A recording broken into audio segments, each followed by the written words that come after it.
अगर मैं तुमसे ये कहूं कि हर बार जब तुम चैट जीपीटी या क्लॉड से कोई क्वेरी पूछते हो तो तुम उस क्वेरी को चलने के लिए एक स्पून का 1/15 ऑफ वाटर यूज कर लेते हो, तो क्या तुम इस बात को मानोगे? हर साल open AI billions of litres of water use करती है एंड वो सारा पानी कोई रिसाइकल्ड वाटर, खराब वाटर नहीं है। वो पानी है ड्रिंकिंग वाटर, बिल्कुल ऐसा साफ पानी जो आप और मैं पी सकते हैं। ये सारा पानी डेटा सेंटर्स में यूज हो रहा है। तो क्या होते हैं डेटा सेंटर्स? एआई इतना सारा पानी कहाँ यूज कर रहा है और एग्जैक्टली कहाँ पर प्रॉब्लम है? अगर आप ये जानना चाहते हो तो इस वीडियो में आपको ये सब कुछ मिलेगा। शुरू से शुरू करते हैं। सबसे पहले तो डेटा सेंटर होता क्या है? तो अकॉर्डिंग टू आईबीएम एक डेटा सेंटर एक फिजिकल रूम, बिल्डिंग या फैसिलिटी है that houses IT infrastructure for building, running and delivering application and services. Basically उसको तुम एक बहुत बड़ा सा स्टोरेज सर्वर मानो। तुम्हारी सारी फोटोज, तुम्हारा सारा डेटा कहीं पर तो स्टोर होता है, right? Her second millions of photos Instagram पर अपलोड हो रही हैं, स्ट्रीम करी जा रही हैं। तो वो सारी फोटोज आखिर जाती कहाँ है? वो सारी वीडियोस कहीं तो पड़ी है, राइट? ये सब कुछ, ये सारी इंफॉर्मेशन डेटा सेंटर्स में पड़ा होता है। एक बहुत बड़ी सी बिल्डिंग जिसके अंदर रोज ऑफ सर्वर्स हो। और वो सर्वर्स है क्या? ये ऐसे स्पेशलाइज्ड कंप्यूटर्स हैं जो स्टोरेज और कंप्यूटिंग का सबसे बड़ा हैवी लोड टास्क कंप्लीट करने के लिए रखे जाते हैं। ये 24/7 ऑपरेट करते हैं। ये कभी भी ऐसा नहीं होता कि डेटा सेंटर्स किसी एक टाइम फ्रेम में ऑपरेशन में ना हो। 24 घंटे 7 दिन 365 डेज एक डेटा सेंटर हमेशा काम पे होता है। डेटा सेंटर्स कुछ नया नहीं है या कुछ ऐसा नहीं है जो एआई की वजह से ही आया है। डेटा सेंटर्स हमेशा से ही यहाँ पर है। इनफैक्ट पहला डेटा सेंटर 1940s में आया था एंड उसका नाम था ENIAC,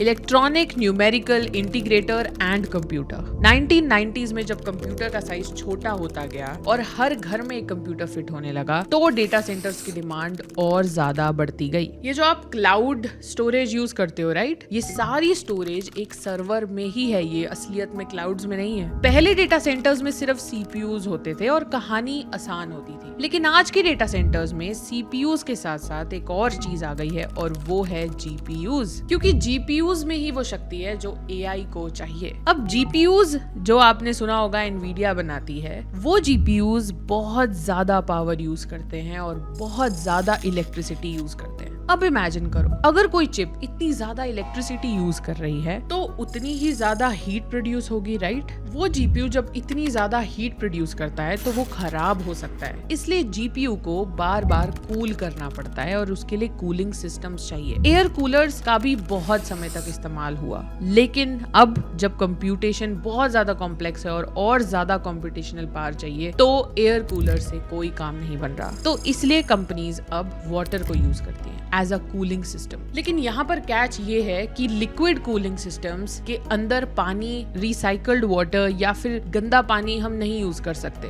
इतना साफ पानी डेटा सेंटर्स को चाहिए जो आप और मैं पी भी सकते हैं, क्योंकि खराब पानी में बैक्टीरिया आ सकता है और हार्डवेयर खराब हो सकता है। तो आखिर ये लिक्विड कूलिंग प्रोसेस कैसा होता है, चलो समझते हैं। पाइप के थ्रू कूल वाटर जा रहा होता है आपकी चिप्स के ऊपर से इन द सर्वर। जो कूलिंग लिक्विड है वो एब्जॉर्ब कर लेता है हीट को और चला जाता है वहां से एक हीट एक्सचेंज यूनिट में, और वहां पर भी वाटर यूज किया जाता है उस लिक्विड को दोबारा से ठंडा करने के लिए। और वो लिक्विड जिसने अभी कूल किया है चिप्स को, उसे वापस से रिसर्कुलेट कर दिया जाता है आफ्टर कूलिंग। और अब जो पानी गर्म हो गया है हीट एक्सचेंज यूनिट में, वो कूलिंग टावर्स में जाता है पाइप के थ्रू। फैंस के थ्रू उस पानी को दोबारा ठंडा किया जाता है एंड उस पानी को वापस से पाइपलाइन में भेज दिया जाता है। बहुत बार वही पानी वापस से सर्कुलेट होता है, लेकिन इतनी बार सर्कुलेट होने के बाद वो पानी को डिस्चार्ज किया जाता है back to the nearby water source. लेकिन यहाँ पर 80% से ज्यादा पानी वाटर वेपर बनकर उड़ जाता है। एंड आप जितना भी सुन रहे हो ना इंटरनेट पर, सभी कम्युनिटीज इस बात को लेकर बहुत ज्यादा परेशान है और इस बात के लिए बहुत ज्यादा प्रोटेस्ट हो रहे हैं स्पेन, इंडिया, यूएस के कुछ पार्ट्स में भी। लेकिन हर्षिता, क्या सिर्फ एआई में पानी यूज होता है? बिल्कुल नहीं। जब आप इंस्टाग्राम या फेसबुक स्क्रॉल कर रहे होते हो तब भी पानी जाता है। प्रॉब्लम सिर्फ यहाँ नहीं आती कि आप एआई का यूज कर रहे हो तो पानी जा रहा है। प्रॉब्लम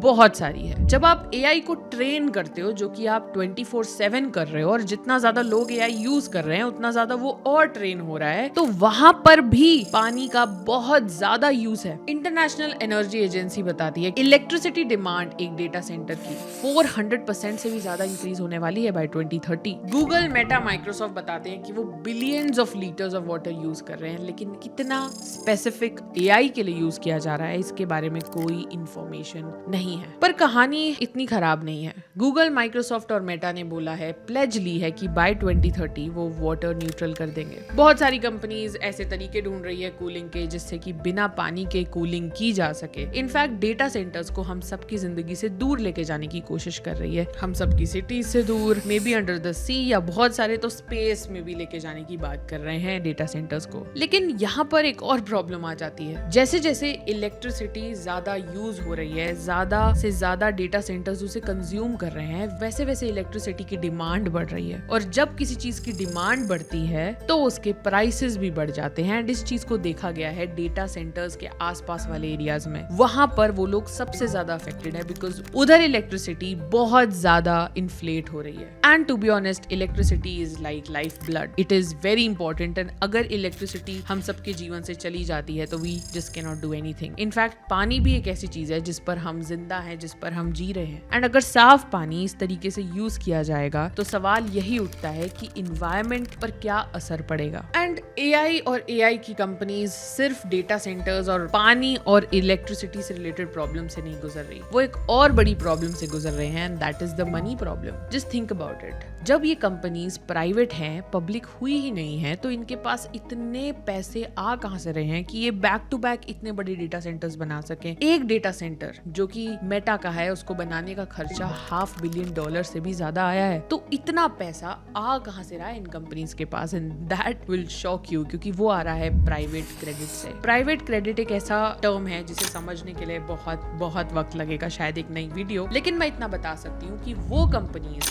जिनके पास बहुत सारे पैसे हैं, वो कंपनीज दूसरी कंपनी को पैसे लेंड कर देती है, and this is called private credit. यहाँ पर ये सारी कंपनीज प्राइवेट होती हैं, तो इन्हें कुछ भी डिस्क्लोज करने की जरूरत ही नहीं पड़ती। इनसे कोई सवाल नहीं पूछता, इनसे नहीं पूछा जाता कि आप कितने पैसे दे रहे हो। They don't need to disclose it. Next 3 साल में AI की डिमांड पूरी करने के लिए $3 ट्रिलियन का खर्चा होने वाला है। यहाँ पर कंपनीज ये भी आर्ग्यू करती हैं कि डेटा सेंटर्स बहुत पॉजिटिव इम्पैक्ट भी लेके आते हैं, बहुत सारी जॉब्स लेके आते हैं। वहाँ आसपास की जो सिटी है वो बहुत ज्यादा ग्रो करेगी, राइट, और वहाँ के लोग उतने ही ज्यादा स्पीड से ग्रो करेंगे। लेकिन इसकी जो डाउन साइड है, that is electricity and water, उससे कोप अप नहीं हो सकता कुछ भी। लेकिन क्या ऐसा फेज पहले भी आया है? बिल्कुल आया है। जब इंटरनेट आ रहा था तब भी ऐसी चीजें हुई थी। It is a paradox, it's like a loop. जब कोई नया टेक लॉन्च किया जाता है तो हम यूजर्स उसे बहुत यूज करते हैं, राइट। जब हम उसे यूज करते हैं तो उसकी डिमांड बढ़ती है, डिमांड बढ़ती है तो उसे स्केल करना पड़ता है, और स्केल करते हैं तो प्रॉब्लम्स आती हैं, जैसे कि अभी आ रही है। क्योंकि हम यूजर्स उसे यूज करना नहीं छोड़ते और उसकी डिमांड बढ़ती जाती है, इसलिए कंपनीज भी उसे स्केल करना नहीं रोकती और उसे स्केल करती हैं, एंड फिर से कोई नया टेक लॉन्च कर देती है। This is like a loop, this is like a cycle, and ये अभी हो रहा है अगर आप ध्यान से समझो तो। अगर आप चाहते हो कि मैं आपके लिए व्हाट आर LLMs